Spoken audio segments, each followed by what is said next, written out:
Welcome back to This Just In and This Just In.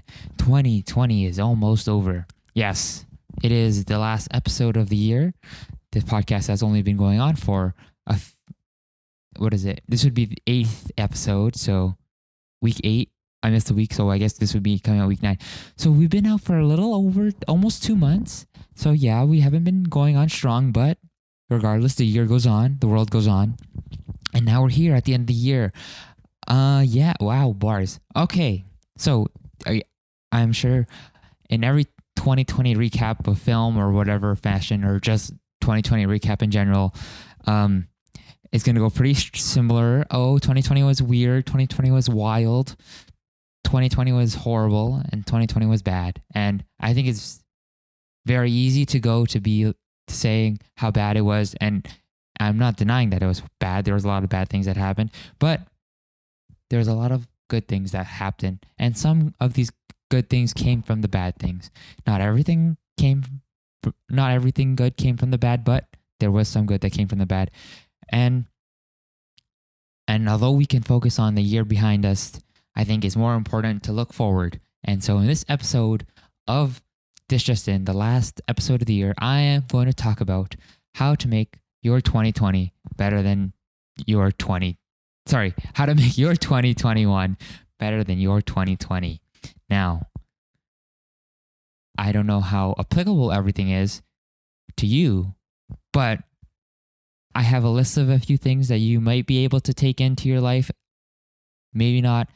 Try one of these. You know, I made this list yesterday and I was going to film it right away, but I wanted to let it sit just to make sure everything is like whatever. But it doesn't matter because we keep going. And maybe in a week or two, I'm like, oh, so yeah, let me scratch that. And it's a podcast, so I can keep doing episodes like this and just recant my statements and whatnot. So getting into the list, how to make your 2021 better. Number 1, if you have expectations for 2021, drop them right now because you're not helping yourself at all. Because if you expected 2020 to be your year, well, I'm sure now, a year later, you are you probably wish you didn't say that, because unless, 2020 has been good for a few people, yes, I'm not going to deny that, but I don't know about everyone. I don't know about the majority of people. So going at 2021, those expectations, just leave them at the door, leave them in 2020, because you're probably going to get disappointed if you keep them up again. So if you're going to have expectations, manage them appropriately. 2020 has been, oh my gosh, the amount of times I say the fucking years in this are going to be ridiculous. So I'm just going to say this year, next year. Or you can play a drinking game. Take a shot every time I say 20 something. 20 insert blank here. But yeah, expectations. Manage them appropriately, or just drop them completely. I would say do a little in between, not drop them completely, but keep them realistic, because if this year taught us anything, you might as well just toss them out the window, because there are so many things that you probably didn't expect. And I think every month something new happened. You're like, yeah, I didn't know if that could happen, and it did. So don't set up 2021 to be the best year of your life.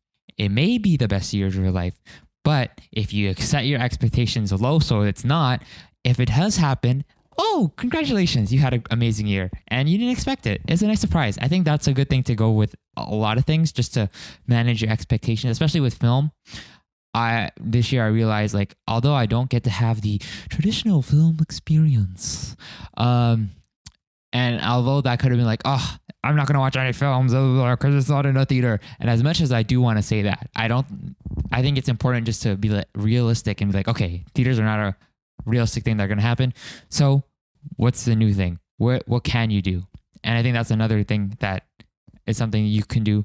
What can you do? And that's a transition to my second point. Focus on yourself. Now, the world, as this year showed, the world will go on whether you want it or not, or whether you're ready for it or not. The only thing you can control is some parts of yourself. And I think those are those things you can control, like what you do on a day-to-day, or what you think about things, or what you plan to do. Those are the things you can control, and those are the things you should be taking more control of. Grasp those reins. Yeah. You can't control the world around you, and you can only control some parts of yourself. So start taking control of yourself. Things that you can manage. I think this is a big thing for me this year. I realized a lot. The little things will slowly, exponentially grow up into bigger things. So start small, start slow. I'm going to get into this again later, but exercise. I started doing it this year, and I'll talk about it later, but that's something that you can start small, start slow, something you can control, and let it exponentially grow. Number 3, I couldn't transition into that. Or I guess exercise. Start something you've been putting off. That's my number 3. Now, I'm going to be talking about exercise a lot because I have had a year with exercise. But before I get into that, I'll just save the exercise stuff for the exercise point. But okay, back to number 3. Starting something that you've been putting off, or that you've been saying, oh, I'll do this, and you haven't done. So when you could hang around your friends, just chilling and talking, shooting the shits, you probably might have had a friend who's always talking about things that they're planning to do, things that they want to do, and just rambling on and on about that. This year I'm going to do this, or this year I'm going to do this. I'm so excited to plan my this, and that. And then this isn't when this happens. And if you don't have that friend, that's because that friend is you. You are that person. And this should be a sign, or this should be the year where you actually start doing what you said you've been doing. Now, again, take control of what you can. Going back to point number 2, whatever you've been saying, whether it be doing a marathon or traveling. I mean, not traveling. That was not a good one. But maybe starting a business or starting some hobby. If you've been that person that has been saying that you're going to start these things and haven't, well, you should probably start doing those things. Well, and again, same as the other point. Start small, start slow. And just let it build up. Let it slowly build up. Take your time with it. Just stop putting it off. And if you have friends, and if you are a friend and your friend keeps talking about this shit, you need to go, hey, friend, shut the fuck up and start doing that shit you've been talking about. I am tired of hearing it because you've been talking about this for too long and there has been nothing that has been done. So you need to get off your ass and start getting that shit done. And if I was that friend just for you just now, you're welcome. Get started. And that comes with number 4, because when you get started with things, you're not going to win every time. You're going to fail sometimes. And even in other things like school, you might fail, and that's okay. And all the people who talk about failure being not okay, shut the fuck up, bitch. No one wants to hear it from you. No one. A failure is okay. And if you haven't failed at anything, you are not a real person, and I don't trust you, and you need to fail, because failure builds character, and that's okay. And all the people who haven't failed and who are listening and are like, failure, shut the fuck up, bitch. Go fail. Because you have no personality and you need to develop one. And you can do that by failing. You learn so much from failing, and it's okay to fail. Failure is important. It is something to grow from, to learn from. And if you just accept it, it can be so revolutionary in your life. I've started accepting failure more liberally than I had before. And I can say it has helped me loads. And I think if we all as a culture start accepting it and growing from it, I think it'll do bounds for everyone. Now, again, the whole point about me talking about accepting failure, number 4, is as this year showed, things will not go your way. And the only thing you can do about things not going your way is picking yourself back up and keep going, because you can get stuck and slumped and stay frozen in one spot and never move forward after a failure or whatever. But there's nothing that happens from doing that. What you have to do is pick yourself back up and move your ass forward. So, number 4, accept failure and grow from it. Before this year, I was a big exercise naysayer. If you knew me before this podcast, and even during the other podcasts and other stuff, you knew I was the person who was the last person to talk to about exercise. I would shut that shit down in conversation and shit and just be like, oh, exercise, blah, blah, blah. Well, this year has changed me, and I am now an exercise convert. So after regularly exercising for 3/4 of this year, I am here to say it is an excellent thing, and I think everyone should start doing it. From my anecdotal experience, I'm very ecstatic that I have begun exercising because it is really so important to me in ways that I didn't even realize. It helped me out a lot in ways that I didn't realize. And I think I've only realized how important and how helpful it was for me looking back and like doing the writing for this episode, looking back and looking and seeing how impacted I was by doing this exercise. Not only did I finally start to have abs that I've been looking for my whole entire life that my brother has had before me. Yes, my brother is more athletic and I'm sure he will surpass me in height and other things, but that's a later issue. And that's a thing I have to tackle on my own. But besides that, besides the physical, the mental, this year, surprisingly, although this might seem a little brash, but this is my anecdotal experience, take it or leave it. But I have been not as stressed as I have been in previous years. And I don't know. And I would like to say I attribute that to exercise because that's the only thing I've been doing semi-regularly and constantly this whole period, this whole year.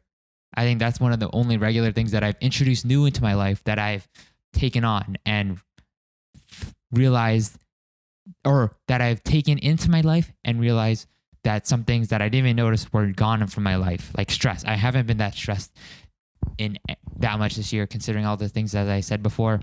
And I would like to attribute a lot of that to exercise. And again, I think all the stuff I've listed before can all like kind of bleed into one another. And I guess that's basically summarizing from what I learned this year and how I can apply it to next year and how you can apply what I learned this year to next year is all this stuff compounds, and especially with exercise. Again, and with all the other points, start small and start slow. For me, when I started, I think I was doing maybe like a 10-minute YouTube exercise tutorial and just like how to get abs or whatever. Again, it did start superficially for me, but as it went on and I started like increasing my load and doing more different kinds of exercises and taking more time to do the exercise and doing different kinds of exercise, I realized that it was so helpful. And although I did physically like what I was seeing, mentally I was also liking how I was feeling, not only during the exercise and after the exercise, but in general. I feel like my mood has been better and my energy has been better, although I have been very slumped recently, maybe because I don't know, I feel like it's good to pair with other things, and I would like to see how this would transition into a regular year where there's school in person and there's work in person and stuff like that. I wonder how that would balance, and that's not from this experience. And I guess we will have to wait and see how that goes. But for now, exercise, do it. I think this has probably been the longest segment and the longest thing. And I definitely have talked about it throughout the whole thing. And I definitely have talked about it in other episodes. So I'll just end that exercise bit here. But please try it out and let me know how it goes for you. All right. And my final step, unless I figure something else out before I close out this episode, is step back.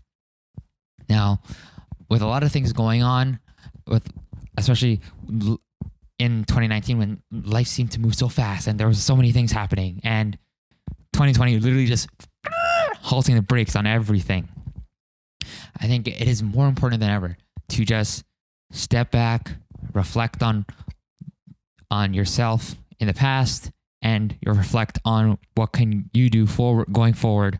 I think that whole thing of taking the time for yourself and just yourself, just to see what you have done, what you will do, and what you could do, is a very important thing. Just to, especially now, because I don't know, I feel like this can go up the other way where you step back too far and you're just slumped and like held down.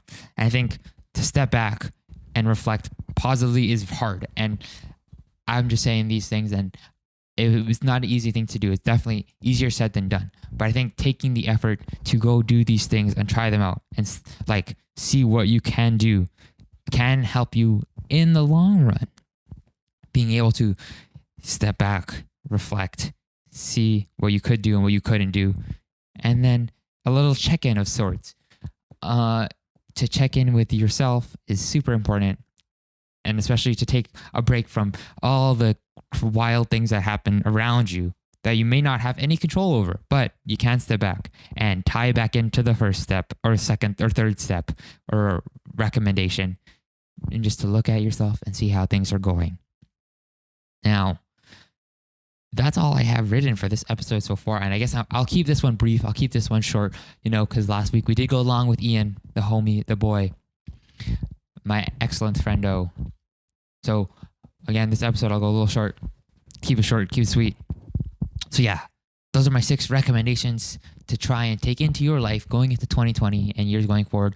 Again, I appreciate everyone who's listened to the podcast regularly and any of the other podcasts and supported me in any of my ventures. Thank you so much. It means so much. And I think the biggest thing I said this year was thank you. And to close it out, step 7 is to say thank you. Say thank you to everyone and everyone and everyone and everyone. Anyone who does anything for you that can help you positively or has any impact at all. It's important to say thank you and to let people know that you appreciate them and that you enjoy them and that you are grateful for them and their actions. And with that, I say thank you and see you in 2021. Don't forget to like, subscribe, and do all the things. And yeah, bye-bye. See you next year. Oh, that was a really weak fart. There you go. Bye-bye.